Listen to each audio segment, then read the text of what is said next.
شون امسی کیست؟ چیکار کرده ایستاده است؟ با چیکار ها مشغول است؟ رپ رو بس کرد یا اینکه باتل رو؟ خلاص پر را از حیات شون امسی برای شما معلومات میدیم. برای دستگیری در ویدیو لایک کنید. میگذاریم با ویدیو رفتیم.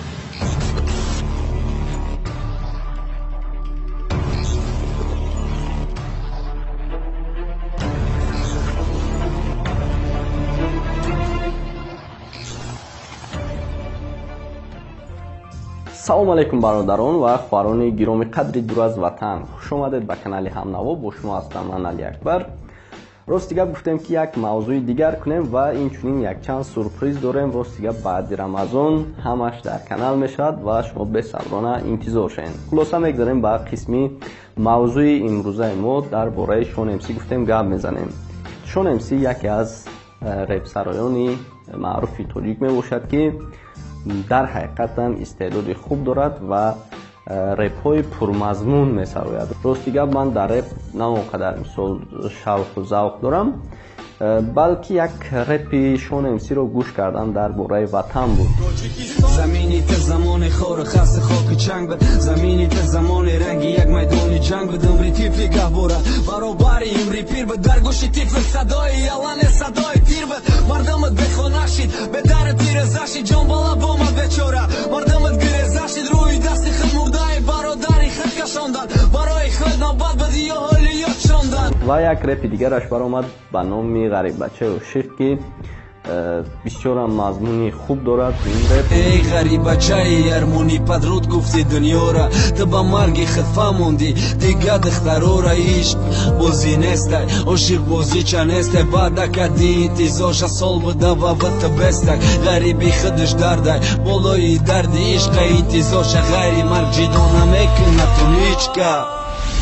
راستی با شون امسی هم صحبتیم، بسیار هم برادر خوب است و خدا خواسته باشد من به تاجیکستان سفر کنم. نصیب سورپرایز ما همین است که کانال همنوا و خودم تصمیم گرفتم که روز یک نقشه دیگر کنم در تاجیکستان. دیگه سورپرایز شد. فقط شون امسی را میگویم که با شون امسی صحبت آزاد میگذرانیم در تاجیکستان و کانال شون امسی برادر یعنی شعباز کانال شخصی خودش هست. سیلکای کانالش در تگ ویدیو می باشد.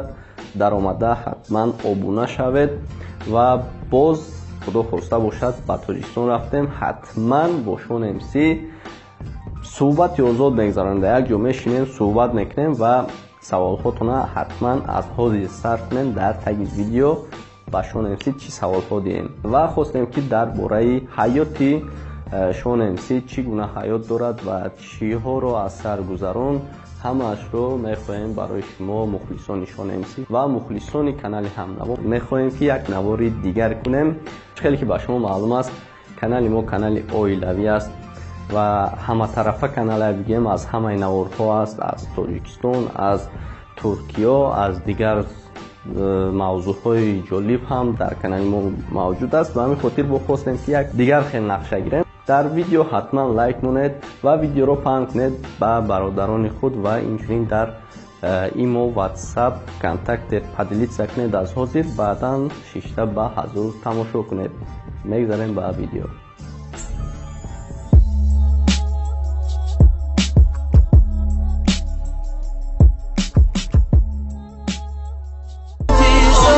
تلخی در دل همه را شکاف کرد. شب چه به عروسم خدا گیره انصاف تا گفتی کلیل میوری گفتی تو مکری خونم ده خیجو جیگری و چه نپرتام پیریام ده نگاه کدنی رهتا انتظاری کرم که ده غمی قطی داورده زنده گرم که نخونن جنازه آلی نرسن تا با تمانه نه خدا چی گناه داشت بشه دی با دری بتاله تا بود روی دست میره و مادرای دست میره و ای درختی اومدی خود نچشیدم میبره خش همسایت تا وقت خورات میاره هر شام لیکن ندانسته که زهره همش دهی کم او دا فقط داوی تهارت به تن جای نماز او دا فقط در حقی بچش در کار دعا نماز آوی چشمی او رکاسه توی خنه کی بچش بود چی در کارش دنیا وقت مرده بچش بشی چشم بود بشی چشم بود. شون امسی یکی از پر استعدادترین ستاره رپ تاجیک بوده номи аслии шонемсӣ Шаҳбоз Шарипов мебошад. Шаҳбоз Шарипов 11 январи соли 1991 дар райони Темурмалики вилояти Хатлон ба дунё омадааст. шонемсӣ аз солҳои 1993 сар карда инҷониб то ҳол дар шаҳри Душанбе дар пойтахти бошукӯҳамон зиндагӣ дорад. ӯ дар оила фарзанди калонӣ мебошад. ӯ як бародар аз худаш хурдтар дорад, аммо бисёр мутаассифам ки додари ӯ ва боз ду хоҳари дигараш айни ҳол дар қайди ҳаёт нест. мо ҳам дуогӯ ҳастем ки худованд ҷояшонро ҷаннат гардонад. шонемсӣ соли 1997 қадамҳои худро ба мактаб барои синфи аввал гузошт ва баъдан баъди хатми синфи 9 ӯ ба мактаби техникӣ ворид шуд. ӯ соли 2009 ба донишгоҳ дохил шуд ки он баъди хатми курси якуми шонемсӣ баста шуд. баъдан ӯ ҳуҷҷатҳояшро ба донишгоҳи технология супорид. Шаҳбоз бо як истеъдоди хубе вориди репи тоҷик аст, аммо аз коре ки ӯ ба дӯш дорад аз рӯи дипломаш хомӯш аст, яъне тамоми шавқу ҳавасаш реп мебошад. аввалин бор ӯро дар реп яке аз ҳамсинфонаш Беҳрӯз овардааст ва аввалин репашро низ бо ӯ хондааст. дар он реп Шаҳбоз ҳаёти мактабии худро таъсир кардааст. баъди он тақдир ӯро ба яке аз студияҳои репсароӣ бурд ки роҳбари он студия Акмал Ҷумаев мебошад ва ӯ аввалин сурудашро ба номи Духтарак Ҷумбон сабт кардааст ки ин суруд соли 2008 дар байни мардум паҳн гардидааст.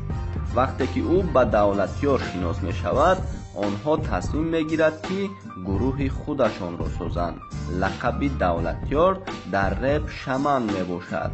онҳо фикр карданд ки бо ду кас гурӯҳро сохта намешаванд ва онҳо бо яке аз ҳамсинфони Давлатёр Шариф шинос мешаванд ва вомехӯранд ва гурӯҳи худро сохтанд ва дар ин байн бо онҳо яке аз репсароёни дигаре бо тахаллуси Брай буд ки дере нагузашта гурӯҳро тарк кардааст ки номи гурӯҳашонро қабилаҳои нав номгузорӣ карда буданд.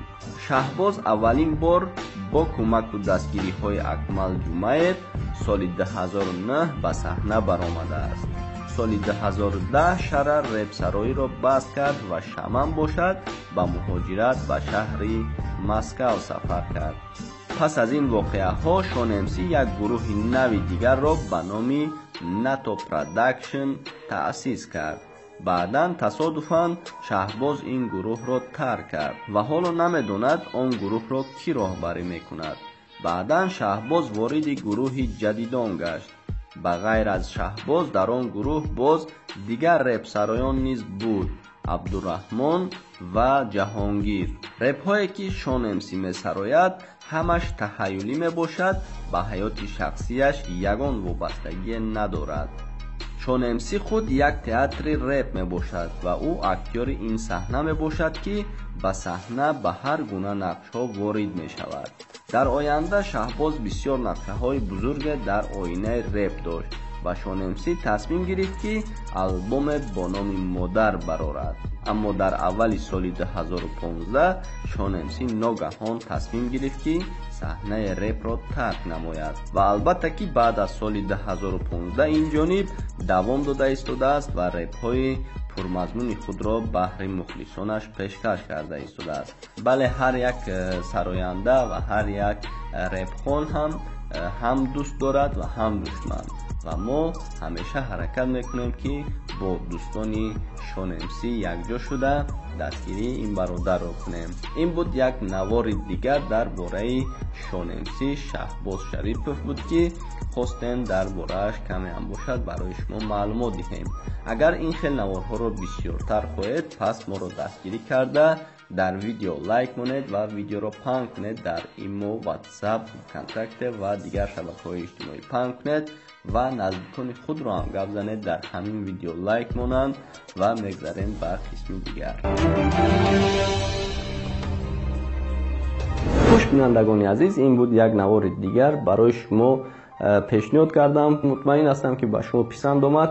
با همین خاطر دستگیری کنید، در ویدیو لایک کنید و ویدیو رو با نزدیکان خود هم روان کنید. باقی سربلند و خانه آباد باشید. ویدیوی نو رو انتظار باشید.